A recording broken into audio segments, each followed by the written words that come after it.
Alors, moi j'ai commencé par vous parler de Laure Murat, de Proust, roman familial. C'est un livre donc sorti chez Robert Laffont. Et dedans, Laure Murat, il était principalement connu pour La maison du docteur Blanche, qui a eu le prix Goncourt de la biographie en 2001. Bon, je n'étais pas déjà lectrice, mais peut-être que vous l'avez déjà lu. Donc Laure Murat, ici, elle nous raconte comment sa lecture de Proust et de la recherche du temps perdu a réussi à l'émanciper de sa famille. Elle vient d'une famille aristocratique. Sa mère vient de l'aristocratie de l'Ancien Empire, de l'Ancien Régime. Et son père fait partie de la famille Murat, qui vient, lui, de l'Ancien Régime. Enfin, du Nouveau Régime, je sais pas comment on dit. Sous Napoléon, quoi. Noblesse napoléonienne. Il y a une noblesse napoléonienne. Et alors ici, c'est plus un récit qu'un roman. C'est très très bien écrit. On est embarqué dans même ses souvenirs familiaux, oui. Et elle nous raconte des scènes assez saisissantes, et elle les met en comparaison avec certaines scènes de la recherche. Et comme quoi Proust, qui était pas forcément un admirateur de l'aristocratie et du beau monde, mais on a fait une bonne critique dans la recherche, disait des choses vraies et assez saisissantes. Et c'est un texte vraiment assez génial. Enfin, moi je vous le conseille, encore une fois qu'on est dedans, on s'arrête plus, et c'est un très très beau texte. Voilà. Alors, on part chez les Autrichiens avec le dernier Robert Zetaler, qui s'appelle Le Café sans nom. C'est un grand auteur. Je vais essayer, mais j'ai un peu. J'ai peut-être fermé la porte. Donc Robert Zetaler, qui est un grand auteur autrichien, très renommé dans son pays. Il n'est pas à son coup d'essai, il a fait plusieurs autres livres, notamment Le Tabac Trezniek, il avait fait Une vie entière et Le Chant. Là, il nous revient avec ce livre, Le Café sans nom. C'est la destinée d'un homme dans les années 60, dans le Vienne d'après-guerre, donc très marqué par la guerre. Mais en même temps, on a ce côté de la société moderne qui arrive dans leur vie. Et cet homme va se chercher un métier, et il va avoir un local vide et décider d'ouvrir un café à proximité d'un marché, un marché alimentaire. Donc ça va être la vie de tout un quartier à travers à la fois le marché et toutes les personnes qui vont fréquenter ce café. Le café sans nom, pourquoi ? C'est parce que quand il discute avec un de ses amis qui lui demande, il dit comment tu vas l'appeler ton café, tu vas lui donner ton nom. Et lui il est très humble, plutôt modeste, et il dit non, je veux surtout pas donner mon nom, et le café va rester sans nom. Voilà. Donc c'est très joli, c'est des petites histoires. Parfois c'est à la fois l'histoire de cet homme, donc de ce cafetier, enfin comment on peut dire. C'est quoi son prénom comme ça ? Robert. Et à la fois c'est la vie, les bribes de vie auxquelles on assiste. Comme si on déambulait à travers les tables. Et on rentre dans une discussion et on a des aperçus de la vie de certains. Mais c'est des habitués, donc on les revoit. Et il y a vraiment tout un tissu qui se crée et qui est très joli. Alors, c'est pas une aventure en tant que telle, hein, c'est vraiment la vie quotidienne, les amours, les désamours. C'est très joli, c'est bien écrit. Et voilà, c'est une évocation de cette époque qui est très... que j'ai bien aimé. Voilà. C'est une traduction. Donc. C'est une traduction de l'allemand. Ouais. Bon, après, je vais vous parler du dernier livre de Fabrice Caro, Journal d'un scénario. Alors, Fabrice Caro, il est aussi connu par le nom Fab Caro. C'est l'auteur, notamment, un auteur de bande dessinée, qui a notamment écrit Zai Zai Zai, qui avait beaucoup fonctionné, et qui est le nouvel auteur du prochain Astérix, qui devrait sortir en fin d'année. Voilà. En parallèle de ses bandes dessinées, du coup, il écrit des romans. Il a écrit notamment Le Discours et Broadway, qui était génial. Ici, donc Journal d'un scénario, on suit un scénariste qui a écrit un nouveau film. Alors, c'est quelqu'un de très artistique. Il a écrit donc un scénario pour Louis Garrel et une autre actrice dont j'oublie tout le temps le nom.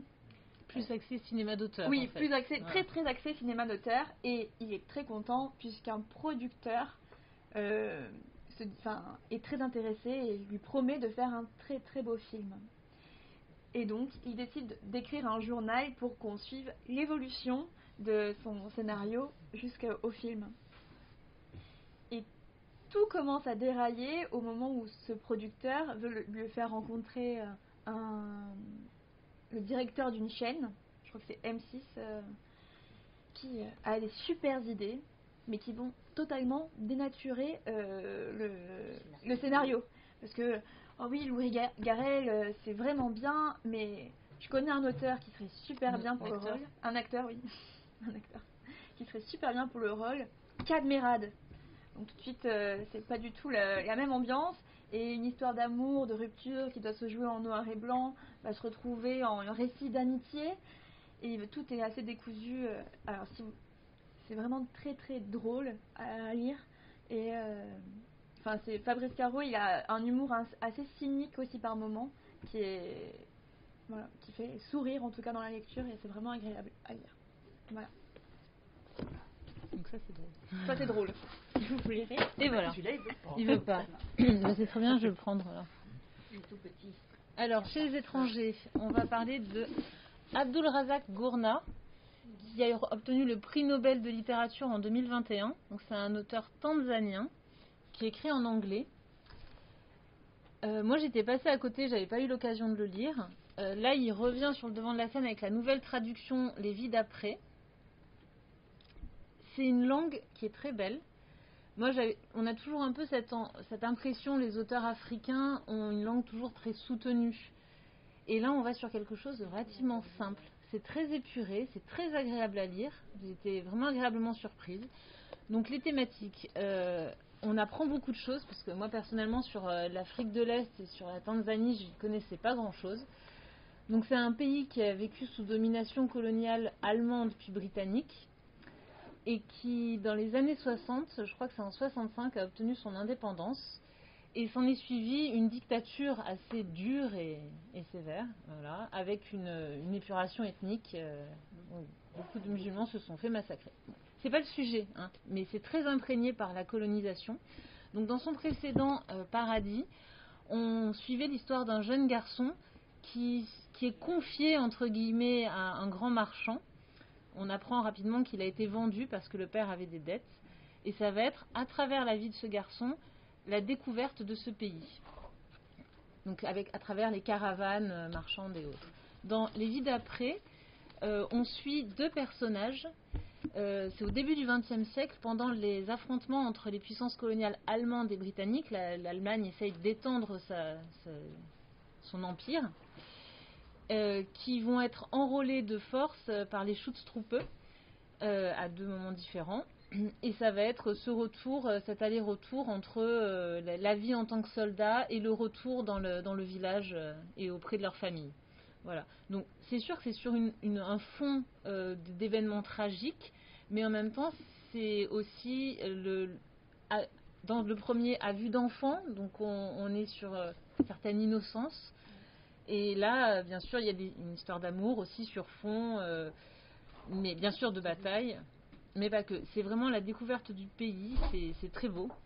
Moi, je trouve, c'est dans la recherche de la simplicité. C'est vrai que cet auteur, il a fui son pays à l'âge de 17 ans, parce qu'il était d'origine arabe.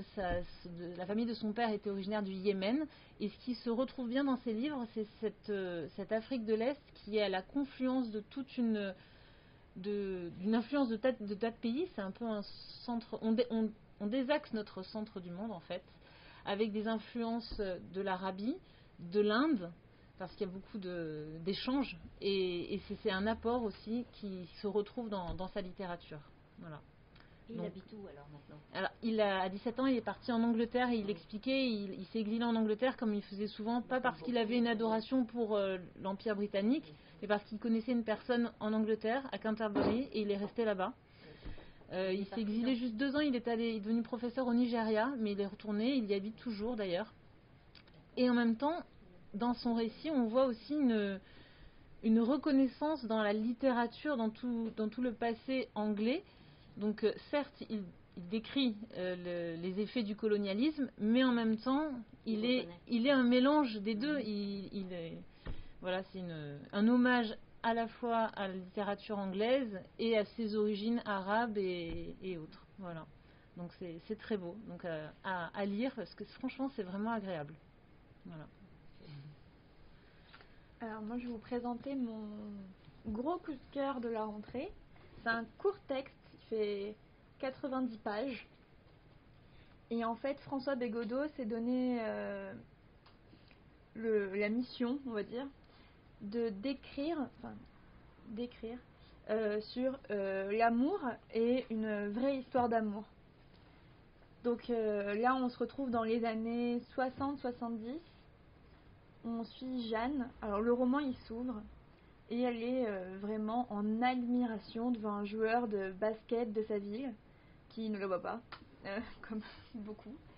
Donc c'est un énorme coup de cœur, mais c'est pas avec lui qu'elle va finir dans le livre, comme dans la plupart du temps, dans la vraie vie, on finit rarement avec son gros coup de cœur où on se pâme d'admiration et on essaye de noter toutes les fois où on le croise.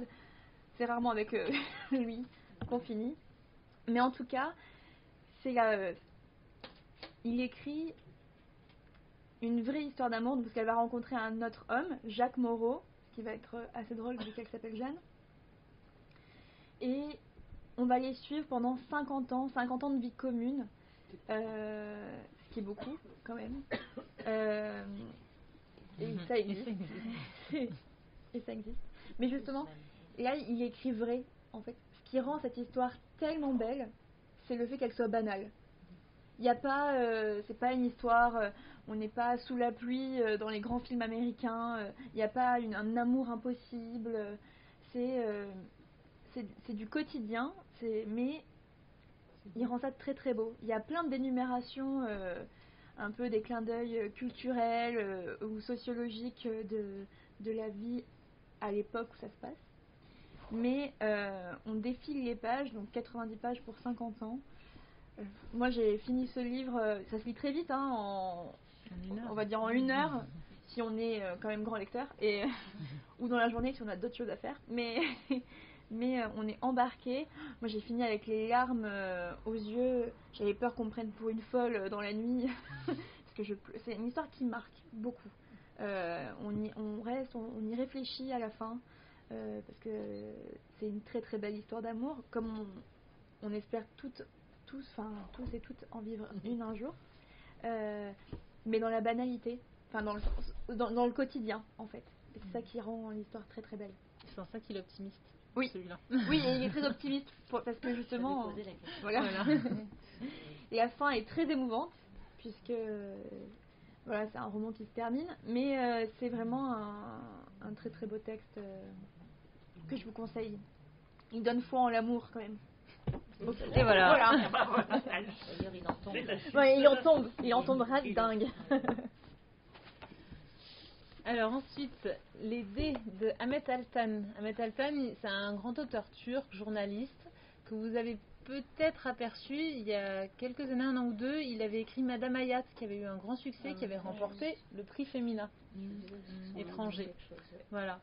Donc là, on va suivre la destinée d'un jeune homme en Turquie, d'origine tcherkesse, qui a été élevé avec ses 2 frères. Donc c'est l'apprentissage d'une vie, l'apprentissage d'une virilité, de comment devenir un homme à l'époque. On est dans l'Empire ottoman, donc avec tout son système hiérarchique, avec les baies, comment on fait ça ? J'ai un trou. De quoi ? Calife, les B, BEY. Le frère aîné va s'opposer à un représentant de la société qui l'estime outrepasser ses droits. Sauf que la confrontation va mal tourner et le frère aîné va être assassiné.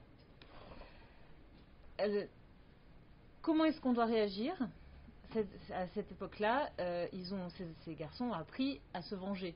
C'est l'honneur qui compte. C'est vraiment la notion de l'honneur qui est importante. Donc il reste ses 2 petits frères. Mais lui, il est le plus jeune, il est le Benjamin. Donc normalement, c'est à son frère aîné d'intervenir et de comment dire ? De venger. Oui, de venger, voilà, d'appliquer cet honneur. La famille ne doit pas passer pour faible. Le frère aîné tarde et ne fait rien. Du coup, le plus jeune, qui a 16 ans, va décider en plein tribunal, parce que le meurtrier quand même se retrouve jugé, mais c'est un attendez, je vais retrouver, c'est un Albanais, je crois, si je me souviens pas, je crois que c'est un Albanais, et à l'époque la communauté albanaise en Turquie avait un grand poids, et il était destiné à ne pas être condamné, donc il était au tribunal, mais persuadé que donc lui, il va décider de l'assassiner en plein tribunal. Donc c'est un peu... on retrouve des thématiques à l'heure actuelle. Hein. C'est aussi une action suicidaire. Hein. Ça va être la destinée de ce jeune homme qui décide donc de faire cette action. Et il sait que soit il est tué sur le champ, soit il va finir en prison. Je vous laisse découvrir par la suite. Il va se passer plein d'autres événements. Il va faire un petit passage par la prison, certes. Et à l'occasion de son emprisonnement, il va découvrir le jeu de dés. J'essaie d'expliquer le titre. L'importance du jeu dans la vie. Et à travers sa perception du jeu, parce qu'il va devenir un grand joueur, notamment de dés, mais pas que. Et ça va être l'apprentissage de la vie à travers le jeu. Et il retranscrit tout, en fait, à travers cette importance du jeu, et c'est-à-dire de miser. Il mise tout avec le risque de tout perdre, mais en même temps, l'espoir de gagner. C'est toujours ce système qui se met en place dans toutes les aventures de sa vie, parce qu'il y a aussi un côté, l'apprentissage de l'amour, qui, au travers de ces aventures, va intervenir. C'est bien écrit, c'est facile à lire. Et on déambule dans cet empire ottoman qui est un peu sur la fin. On est début du 20e, donc on sait qu'il n'y en a plus pour longtemps. Je vous dis, il passe par l'Égypte et ainsi de suite. Donc c'est le monde méditerranéen, l'Est Méditerranée, voilà. Et en même temps, l'apprentissage de qu'est-ce qu'être un homme à cette époque-là, avec des codes qui ne sont pas forcément ceux de la société, mais en même temps qui restent très vivants. Voilà. Donc les dés. Alors, moi, maintenant, je vais vous parler du nouveau Antoine Wouters. Ou Wouters, je sais pas comment on dit. Wouters, Wouters. oui, je pense. Le plus court chemin. Ou... Donc c'est un auteur belge. C'est un auteur belge. Oui, alors pour la petite anecdote. Non, Si, je peux le dire, parce que j'aime bien passer pour une idiote. Il a grandi dans les Ardennes. Et comme je suis très forte en géographie, dans ma petite tête, les Ardennes c'était dans le sud-ouest. Voilà, donc autant vous dire que quand j'ai commencé à lire et qu'il évoquait Liège, j'étais en mode, mais où est-ce que c'est? Mélange avec les Cévennes. Oui, peut-être. En tout cas, voilà, mon cerveau avait pas très bien fonctionné à ce moment-là. Du coup, grande découverte pour moi, c'est près de la Belgique et il est belge. Et donc, dans Le plus court chemin, il nous raconte, en fait, un hommage à ses proches et à son enfance et à la vie qui n'est plus trop actuelle en ce moment avec les grands changements qu'il y a eu avec l'arrivée d'Internet et les réseaux sociaux et je sais pas trop comment dire, mais avec toute cette connectivité, on va dire, un mot qui n'existe pas, mais et donc ici c'est un roman récit un peu particulier parce que c'est vraiment un puzzle, parce que les chapitres sont extrêmement courts. Oui. C'est même pas des chapitres, c'est des paragraphes. Mais c'est comme il évoque beaucoup de souvenirs d'enfance. Finalement, c'est plutôt dans la logique des choses, parce que même nous, quand on se rappelle de notre enfance et de certains passages, c'est souvent succinct Des bribes. et des bribes et pas trop dans l'ordre. Donc là c'est pareil, c'est comme des petits flashs qu'il va nous donner de ses grands-parents, et d'un mode de vie qui n'est plus trop présent à l'heure actuelle malgré tout, puisque ça se passe dans les années 80. Et voilà, il y a quand même eu des petits changements, surtout là-bas, dans plein milieu des Ardennes, où c'était vraiment la campagne et un tout petit village où il a vécu. Il y a aussi un... C'était hier, les années. Oui. Ouais, c'est il y a longtemps. Non, mais c'est l'arrivée d'Internet. Mais c'est l'arrivée c'est avant l'arrivée, oui. C'est avant l'arrivée d'Internet. C'est avant, vraiment. C'est juste à ce moment-là que ça a démarré. Voilà. Mais oui, mais c'est avant le téléphone portable, c'est avant tout ça. Donc en fait, c'est malgré tout, c'est une autre époque. Pour les gens comme moi qui ne l'ont pas vécu, ça nous rapporte un témoignage, pas du passé, mais presque.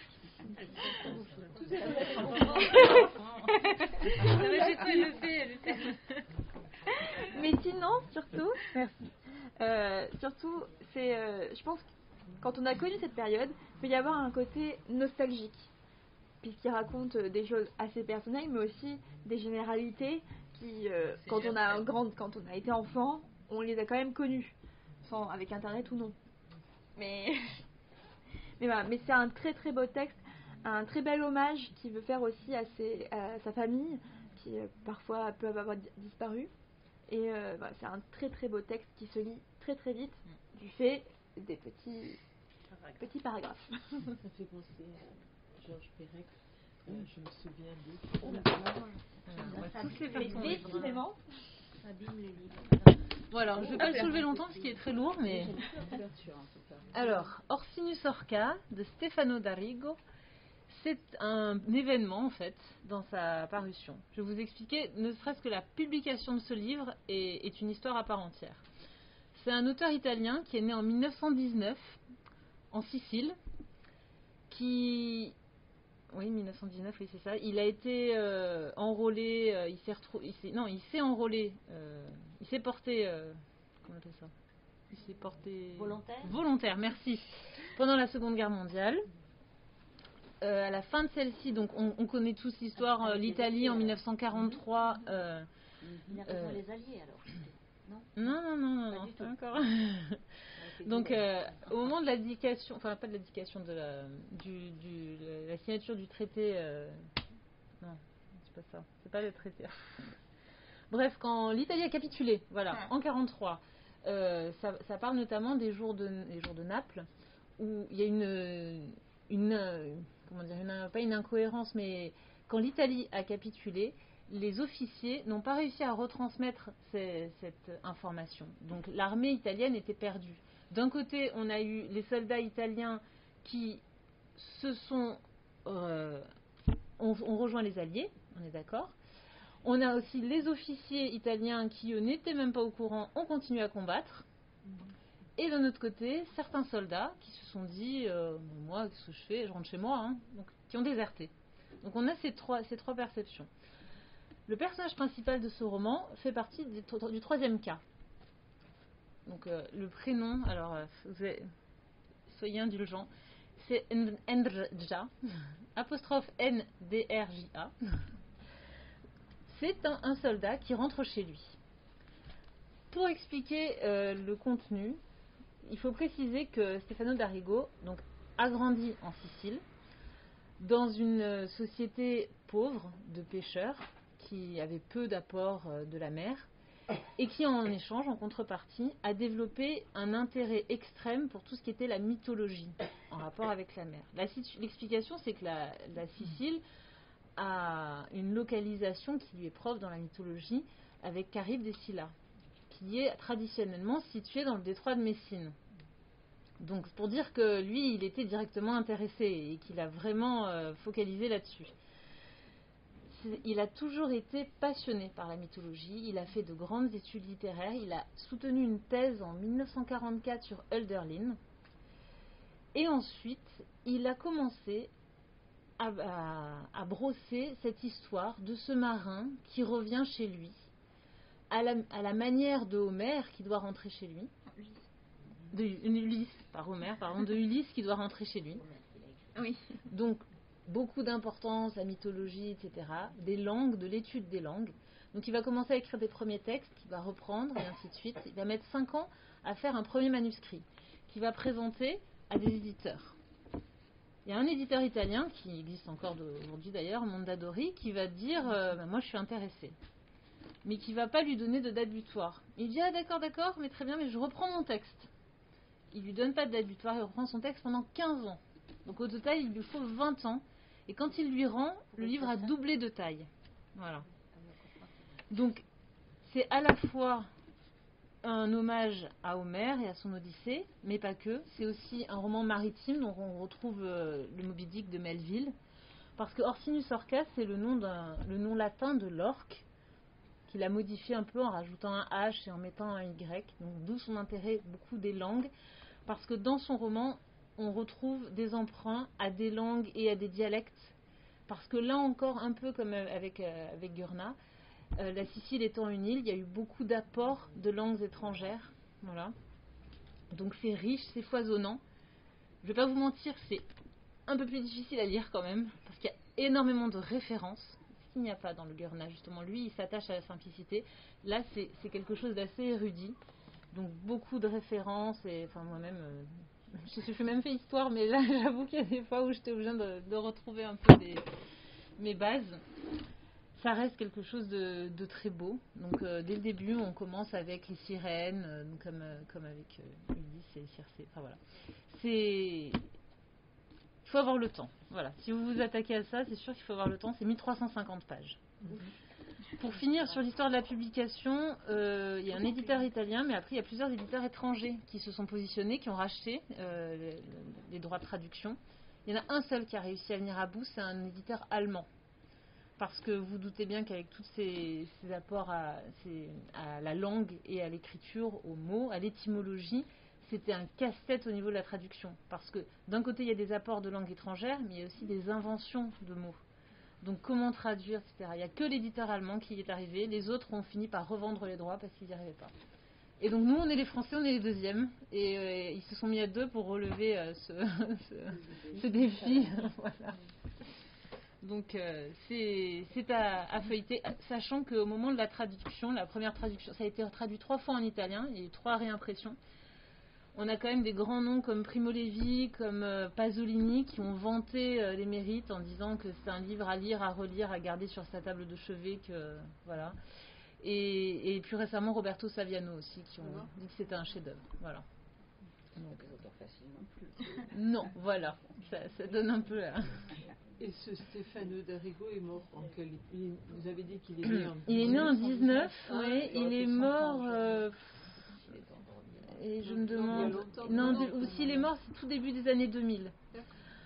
Alors, c'est pas son seul livre, mais on va dire que c'est le livre de sa vie. Hein. Il a mis 20 ans dessus. Il en a écrit un autre après, mais qui n'avait rien à voir. Justement, il a voulu changer totalement de style et de principe. Voilà.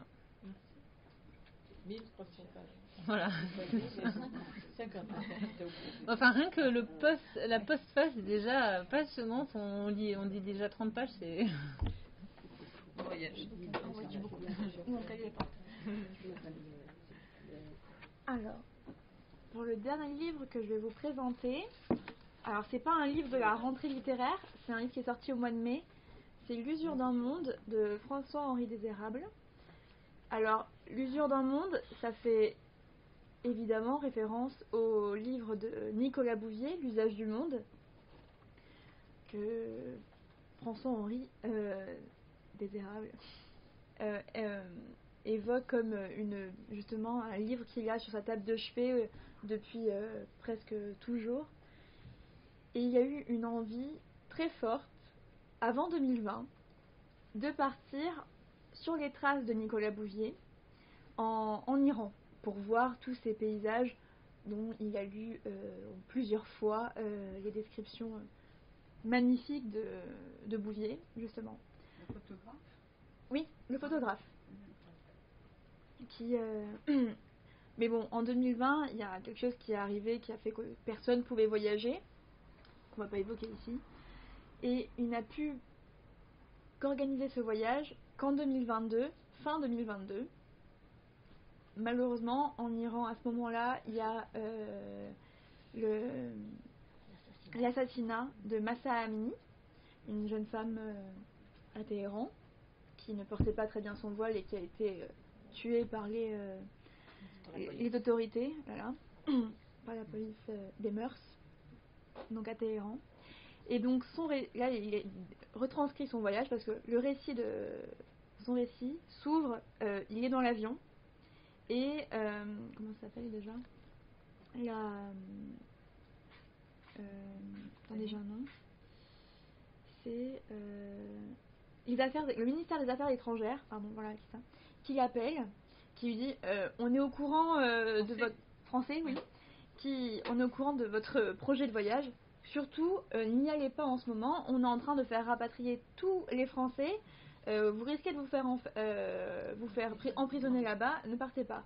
Et là, lui, la seule chose qu'il peut répondre, c'est je suis désolée, mais en fait, l'avion décolle. Donc, et il raccroche. Et il part.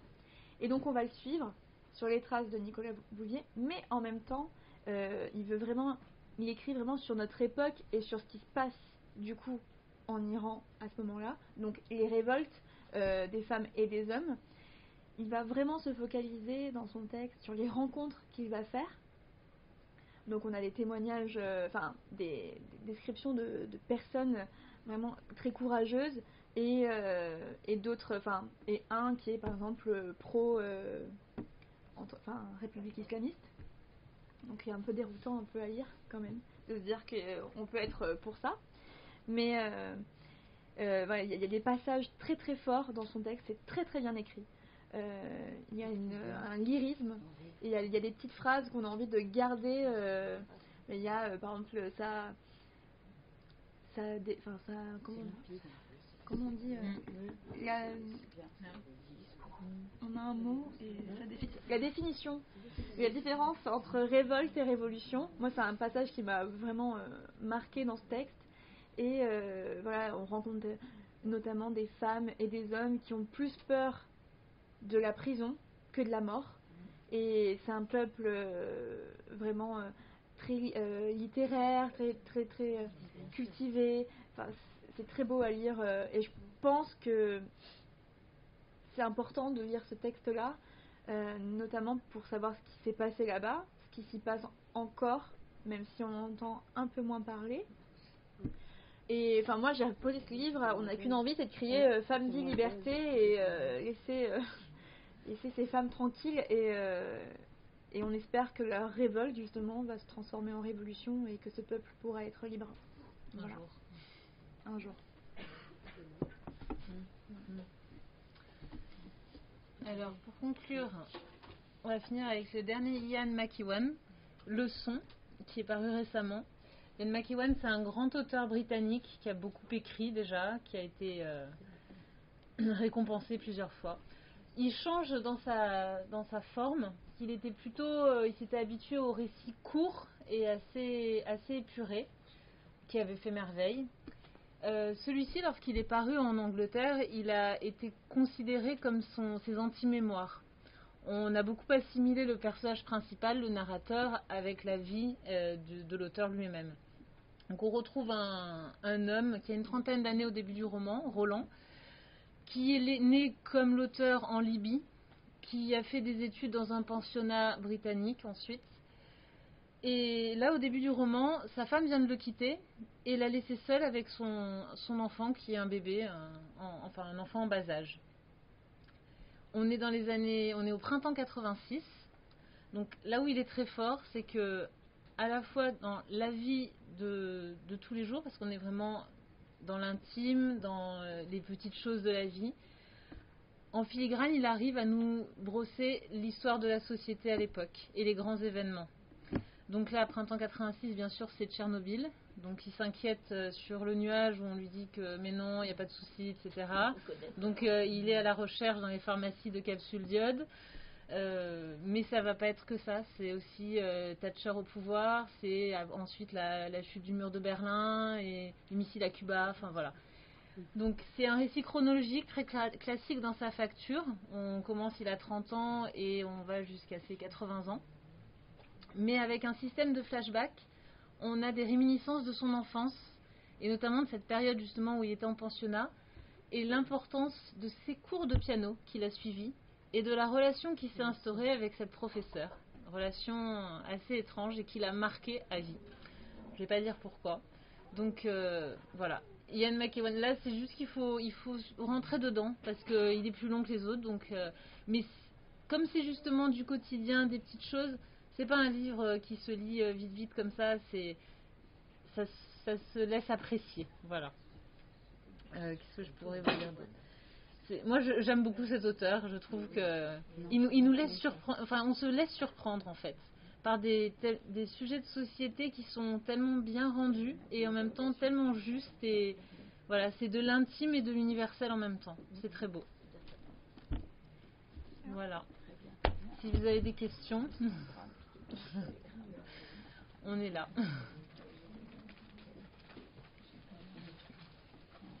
On vous a amené 2-3 petits plus pour s'il y en a qui ont besoin. On a pris un peu le dernier Nothomb, le Modiano et le Zerouia Chalef, dont on entend plus parler donc en ce moment, vu l'actualité en Israël et Palestine. À travers ce roman Stupeur, Zerouia Chalef fait l'histoire de tout l'État d'Israël à travers le portrait de 2 femmes de 2 âges différents. On a toutes les points de vue de l'État israélien, donc les pacifistes, les pro-guerre et ainsi de suite. Bien amené, pareil, c'est un peu comme le McEwan, c'est de l'intime. À travers l'intime, on a l'histoire du pays. Voilà, c'est très beau aussi.